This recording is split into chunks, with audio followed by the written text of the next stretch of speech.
Takoj obrne na dnaju. Da ni preveč razsipniško. Zdaj takole, dokler so tu tisk in tole, mi boste izročili,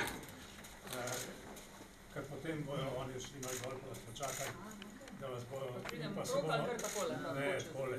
Videla se bo malo 10 minut malo pogovoriti. Tako da, hvala lepa. Hvala. No, to je pomemben trenutek. Zelo, se strinjam. Vi pa posnete, ker imate za posnetko, potem nam dajte malo... Damo vam 3 minute in 5 sekund. Se lepo čakajo doli. Ja, nedvomno.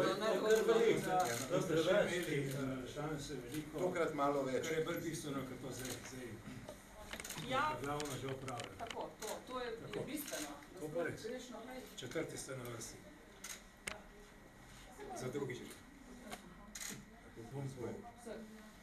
Ne vem, zaenkrat ne. Zaenkrat imamo danes še 3. Jutri 2. Jutri 3, ja.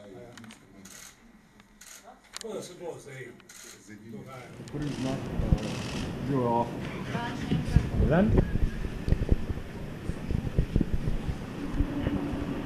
Tako, najboljša lista na teh evropskih volitvah je vložena. Jaz sem vesela in ponosna, da je naša Angelika nosilka naše liste in da bo z svojimi izkušnjami, odločnostjo, znanjem, povezavami, ki jih ima v Bruslju, lahko ogromno naredila za našo državo. Želimo si pa, da bi se čim več ljudi teh volitev udeležili, ker je Evropa res v tem trenutku na pomembnem razpotju in volitve lahko slabo vplivajo na to. Tako da jaz pozivam vse Slovenke in Slovence, da v čim večjem številu oddajo svoj glas. Seveda bom pa zelo vesela, če bo med njimi veliko takšnih, ki bodo glas dali najboljši listi, to je lista SAB.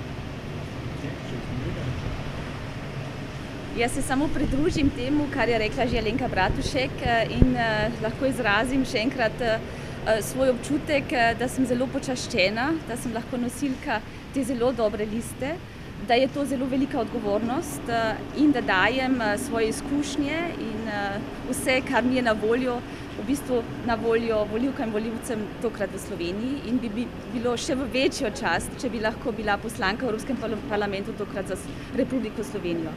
Je pa tako, kot je že rekla Alenka Bratušek, da so te volitve dejansko zelo odločilne, da bo odločilno to, a bo ostal Evropski parlament proevropski ali pa ne. In to lahko odločijo samo volivke in volivce in to tudi v Sloveniji. In jaz upam, da bo tokrat volilna udeležba višja kot do takrat ali pa do zadnjič in bom vse naredila, kar je v moji moči, da se bo to tudi uresničilo. Tako da upam, da bo to zelo fair volilni boj, da bo zanimivo za državljane in državljanke in da bomo lahko ena dobra ponudba in to lahko garantiram tudi svojim imenom.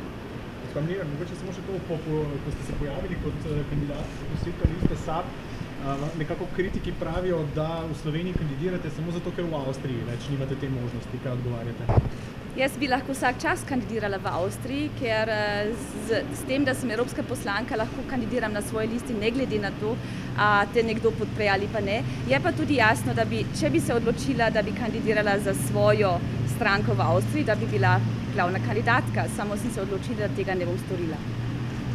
Še eno vprašanje za gospod Alenko Bratušek. Gospa Alenka Bratušek, med trenutnimi ministri ste ena izmed najbolj vzdržnih, kar se tiče menjave kadrov vodilnih. Kako komentirate vaše potrpljenje do gospoda Topolka? Neštetokrat sem že povedala, da jaz nisem postala ministrica zato, da menjavam ljudi, ampak zato, da dobro delamo, tako da nisem prišla na položaj z imeni v vrsti, ki bi bili namenjeni menjavi. Ko bom našla človeka, ki bo svoje delo upravljal bolje kot gospod Topolko, bo ta zamenjava narejena, časa imam pa do 19. septembra letošnjega leta. Zakaj teh težav z gospodom Mirkom Pomcem ni bilo? Zato, ker gospod Mirko Pomac delal teh nekaj mesecev, ko je delal z mano zelo, zelo slabo, za razliko od gospoda Topolka, ki investicije v tem trenutku v naši državi pelje zelo dobro. Še nikoli v naši državi ni bilo toliko investicij na cestah in železnicah, kot je danes. In moje edino navodilo gospodu Topolku je, da dokler je na položaju, dela maksimalno transparentno, dobro in hitro. Ko ste bili sami na čelu vlade, ste jih zamenjali v 18 mesecih 25, danes v 7 mesecih 22. Kako to komentirate? To je stvar ostalih ministrov oziroma tudi vlade. Jaz sem že povedala, da ko sem prevzela ministrstvo, je moja naloga dobro delo, strokovno delo in ne menjavanje ljudi. Še eno vprašanje. Danes boste skušali prepričati dva župana, da umakneta predlog glede gradnje trase za tretjo razvojno os. S kakšnimi argumenti se boste tega lotili? Pravzaprav je bil to predlog županov, da se dobimo. Jaz jih bom poslušala. Obljubljali pravzaprav ne bomo nič. Povedali bomo, kaj na tistem območju naša država že dela. Tako da to je pa to. Odločitev je pa seveda na njih. Gospod Bratušek, lahko morda samo še glede preimenovanja tega primorskega praznika, kako kot ministrica vlade komentirate to besedno igro, priključitev, pricefitev, kakorkoli. Eden član vaše stranke je tudi na to javno opozoril, tudi bivši minister konec koncev na socialnih mrežah. Pravzaprav zakon je vložen, bil je vložen z podpisi poslancev. Jaz mislim, da je prav, da se ta praznik obeležuje tako, kot je potrebno. To je pa vse, kar bi v tem trenutku komentirala. Glejte, kot sem rekla, najbolj prav je, da ta praznik oziroma datum obeležujemo. Hvala. Hvala. Sliko naredimo vas, lepo prosim.